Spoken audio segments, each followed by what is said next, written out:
Mike Hawkins decided to spend his life chasing UFOs. Then they started chasing him. And so did someone else.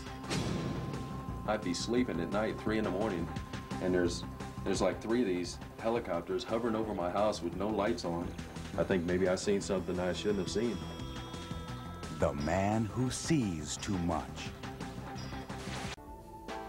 Plenty more stops to make in this strange universe. We meet a man who sees too much. He sees UFOs, and now he says someone's after him.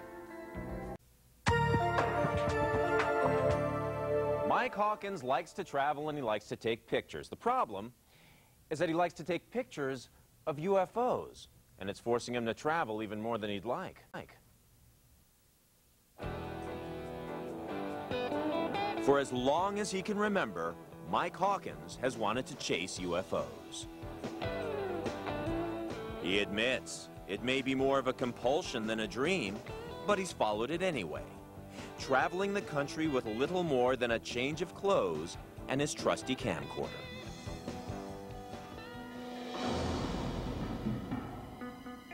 But as soon as he hit the road, something really strange happened to Mike Hawkins. Before he could find any UFOs, he says they found him, and now they just won't leave him alone. And neither will those pesky black helicopters and men in black. I think the helicopters were harassing me. You know, why else would they come right over my house and just hover and then take off? Mike Hawkins traces it all back more than 20 years to when he was a kid growing up in Texas. But when I was about 7 years old, I saw a UFO with my parents, and my dad chased it in his car down the highway. Years later, as an adult living in Seattle, the memories came flowing back when he saw a news report about UFOs on TV. They were talking about Gulf Breeze, Florida, that you can see a UFO every day. Mike Hawkins decided then and there to pack up and head to the UFO capital to try to see one for himself and to capture it on video. On the way to Gulf Breeze, he stopped off in Topeka, Kansas to see his dad. On his very first night there, it happened again. His dad saw something in the sky, just like he did back when he was 7. Well, he came inside and said, "Hey, Mike, there's some stuff flying around outside. Get your camcorder." So I ran outside and started filming. This is what Mike Hawkins and his father saw. It was really wild stuff. I'd never seen nothing like that before. But he'd see plenty more of the same as soon as he arrived in Florida. When I got to Gulf Breeze, there were so many crowds of people that would get so excited over this stuff. It became a social event.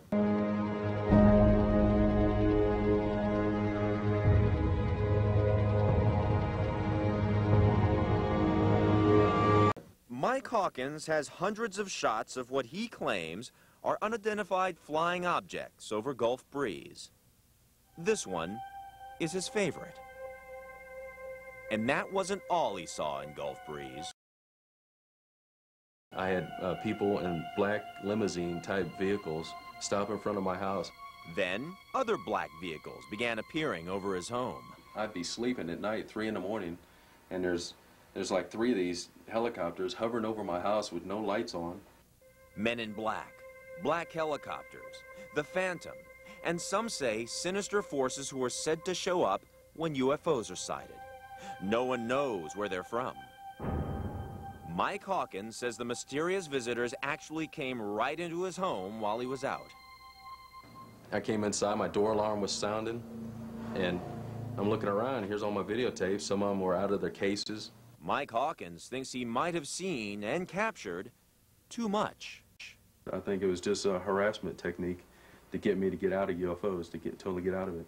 The alleged harassment didn't get him out of UFOs, but it did get him out of Gulf Breeze. Mike Hawkins moved to Roswell, New Mexico, site of the alleged crash of an alien spaceship in 1947. I came here to see the UFO museums. And then, it happened again. Just a week after the 50th anniversary of the Roswell incident and the government's official closing of the investigation of the case. This is a UFO I filmed here in Roswell. I say UFO, you know, I'm not saying it's alien. I'm saying it's unidentified. I don't know what it is. Mike Hawkins says his footage isn't the best he's ever shot because for some unknown reason, his camera turned itself off. My camcorder never done that before. Mr. Hawkins showed his footage to other UFO enthusiasts and even took it to a UFO conference in Laughlin, Nevada, only to have some people accuse him of faking it. I have no reason to fake anything. I mean, I just film what's there. He plans to stay in Roswell for a while. I'm running out of UFO hotspots, you know. But the odds are that when he does move, the UFOs will move with him. What drives me is finding the answers, the true answers to what this stuff really is. Mike Hawkins goes from job to job to support his UFO habit. He also markets his UFO videos through mail order. At the site, we meet Mike Hawkins, who shot the original video here in Gulf Breeze, Florida. It was going out like behind the trees there. And it was out over the bay? Yeah. How far out do you think it was over the water? It's hard to tell. It could have been as big as a blimp for all I could tell. It's hard to tell at night like that, but it was definitely going behind the distant trees. It could have been some kind of secret military project from Megan Air Force Base, some kind of drone. Maybe there was no people inside of it. And I always tend to believe it's got to be military because your mind doesn't want to believe that it's aliens. Possibly the aliens have an agreement with the U.S. government that we're allowed to do whatever we want because there's nothing you can do about it. So we're going to have free reign over whatever we want to do, and you're going to like it.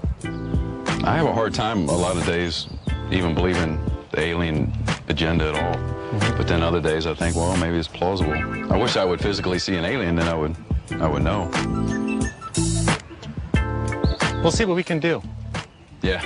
We'll take care of that.